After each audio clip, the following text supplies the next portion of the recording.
You got into the safety business because you wanted to protect people, but somewhere along the way, the job started controlling your time, your schedule, your priorities, even your income potential. What if the expertise you've built over the years in the field can give you something more? More freedom, more control, more ownership of your future. I'm Sheldon Primus, the author of 7 Steps to Starting a Profitable Safety Consulting Business and the host of the Safety Consultant Podcast, with more than 350 episodes helping safety professionals become consultants and grow their career. Consulting changed my life. In fact, I'm a full-time RVer, and one consulting contract paid for my home I live in today.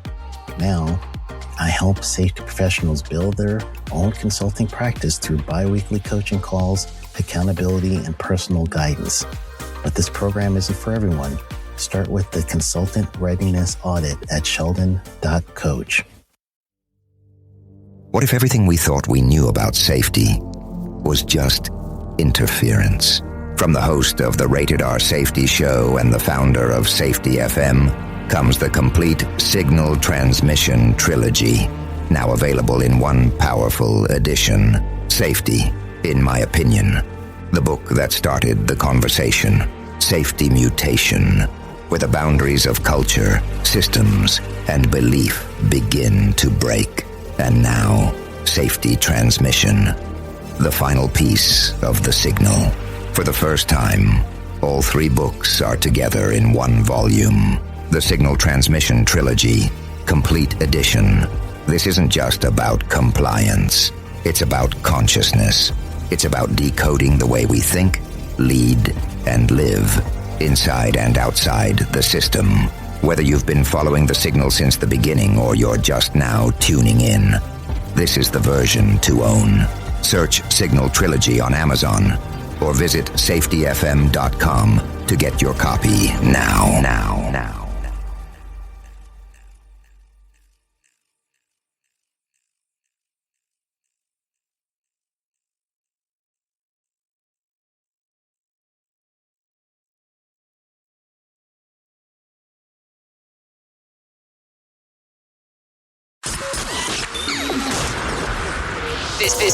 This show is brought to you by Safety FM.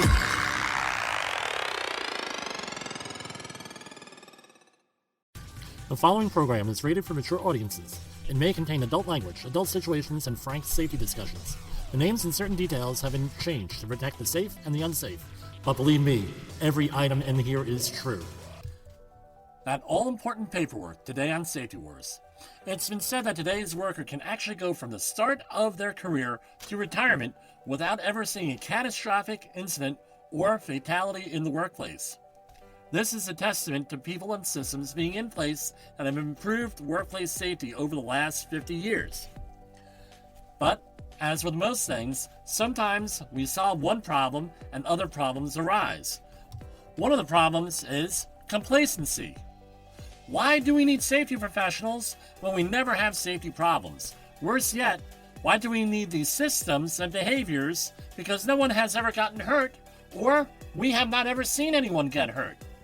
We do realize that one of the attributes of a psychopathic personality is that unless it happens to them, and it's immediately, then it doesn't matter.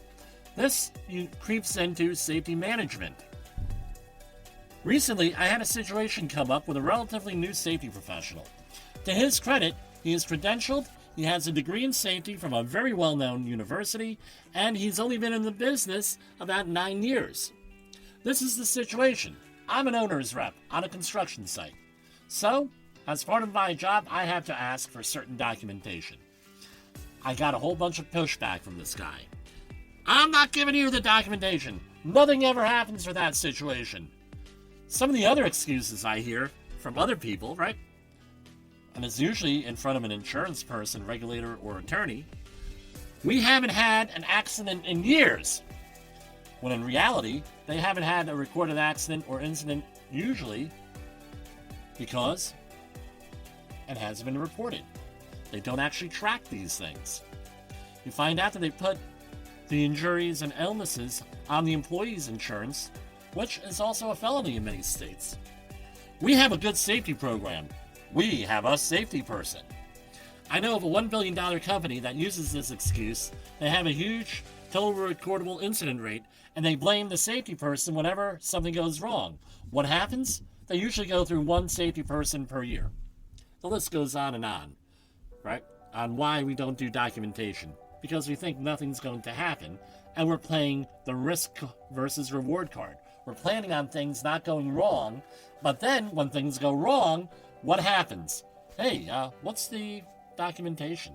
Where's the documentation for this? Where's the training on this? Where's this? Where's that?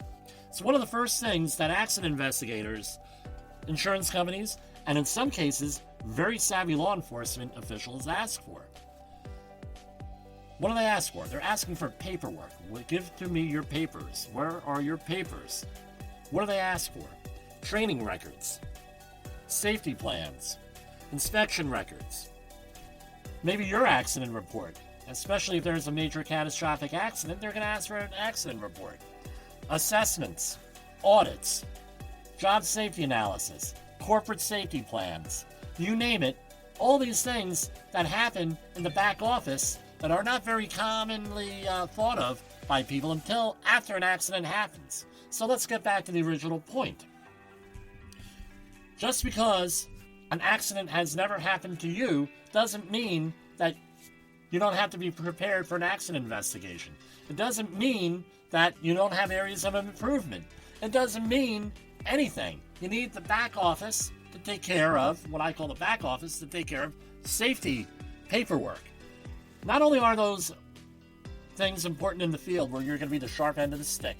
That's the most important thing. Don't get hurt is the most important, but don't forget about the back office. Now, we're not only talking about the content of the paperwork. I'm going to let you in on a little secret. The content is secondary to the point that you have it. Because if you had it, it's used as a leading indicator of a resilient and robust safety program. Maybe you're not doing, I'm not saying pencil whip things, but maybe you're not doing things really well, but the fact that you have a system in place that you can build on and improve and maybe delegate to someone else is a great thing for safety overall. What happens is, if there's a catastrophic injury, I mean, you can look at accident records and you can look at newspaper reports where there's people who actually have an accident, and what do they end up doing? They backdate training records, they backdate and fabricate records, all different types of stuff. And if when they get caught, it could be a criminal act, especially if there is litigation involved. So what happened to our guy that gave me all this pushback? It turns out that he did produce paperwork that I needed. But the fact remains that he has the belief, and his organization has the belief, that none of this stuff matters. None of this matters. And as I pointed out to his management, this is not a road you want to go down. You need to learn from other people's mistakes. You have to learn from other people who have had catastrophic incidents. You have to believe those training classes that you've gone to, where they say, well, you need to do X, Y, and Z. Because I tell you what, if it ain't written down, if there isn't a record beyond your verbal, hey, we did this, you have no leg to stand on often with these regulatory agencies. I'll end with another story. Back when I first started doing training, I used to videotape, again, we're talking 15 years ago, I used to videotape every training session that I had. And why is that? Back then, all of my clients, employees, had the same mantra, for lack of a better word. We didn't know, we weren't trained. We didn't know, we weren't trained. When I did the Gulf oil spill, someone actually went the other way. They said they were trained in bomb disposal at my 40-hour HAZWOPER class for the Gulf oil spill. I got a phone call from a government official saying, were you teaching people how to dispose of bombs and things? I said, no, I did not. So all of this documentation is very important. So from then on out, what did I do? I had on all my 40-hour certificates what specifically the topics were that we went over. The other thing is this, with the videotaping all this stuff, we were actually audited, and there were some other issues that came up through the years where people said they didn't have training, and what do we have? I said, look, we had the sign-in sheets, We had the tests, we had the syllabus for the class, and oh, look at this, we had a class picture, and we also videotaped the class. So they can't say that they didn't know. One of my clients was involved in a multi-million-dollar litigation claim against them, dealing with a very catastrophic injury, and lo and behold, the employee's family said that they never received any training, but they were able to back up with a simple 35mm photograph of the training class, that there was training, and it happened to be dated and everything on the back. And there was some other things like invoices and everything that went along with that, and certificates. They were able to minimize their exposure there, and it turned out a little bit better for them than perhaps it would have otherwise. So all this documentation stuff that goes on in the back office, let's not forget about it. All right? Again, be the tip of the spear, but you had to be on the other end also. For Safety Wars, this is Jim Polzel. The views and opinions expressed on this podcast are those of the host and its guest and do not necessarily reflect the official policy or position of the company. Examples of analysis discussed within this podcast are only examples. They should not be utilized in the real world as the only solution available, as they are based only on very limited and dated open source information. Assumptions made within this analysis are not reflective of the position of the company. No part of this podcast may be reproduced, stored in a retrieval system, or transmitted in any form or by any means, mechanical, electronic, recording, or otherwise, without prior written permission of the creator of the podcast, Jay Allen. You got into the safety business because you wanted to protect people, but somewhere along the way, the job started controlling your time, your schedule, your priorities, even your income potential. What if the expertise you've built over the years in the field can give you something more? More freedom, more control, more ownership of your future. I'm Sheldon Primus, the author of 7 Steps to Starting a Profitable Safety Consulting Business and the host of the Safety Consultant Podcast, with more than 350 episodes helping safety professionals become consultants and grow their career. Consulting changed my life. In fact, I'm a full-time RVer, and one consulting contract paid for my home I live in today. Now, I help safety professionals build their own consulting practice through bi-weekly coaching calls, accountability, and personal guidance. But this program isn't for everyone.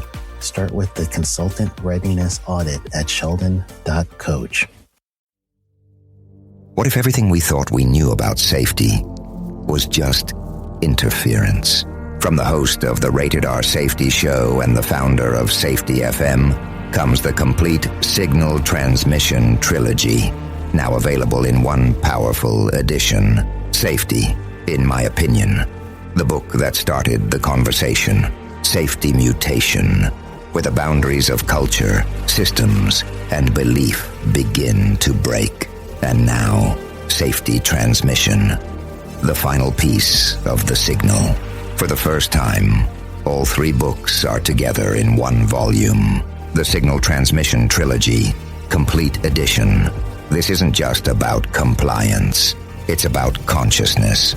It's about decoding the way we think, lead, and live, inside and outside the system. Whether you've been following the signal since the beginning or you're just now tuning in, this is the version to own. Search Signal Trilogy on Amazon or visit safetyfm.com to get your copy now.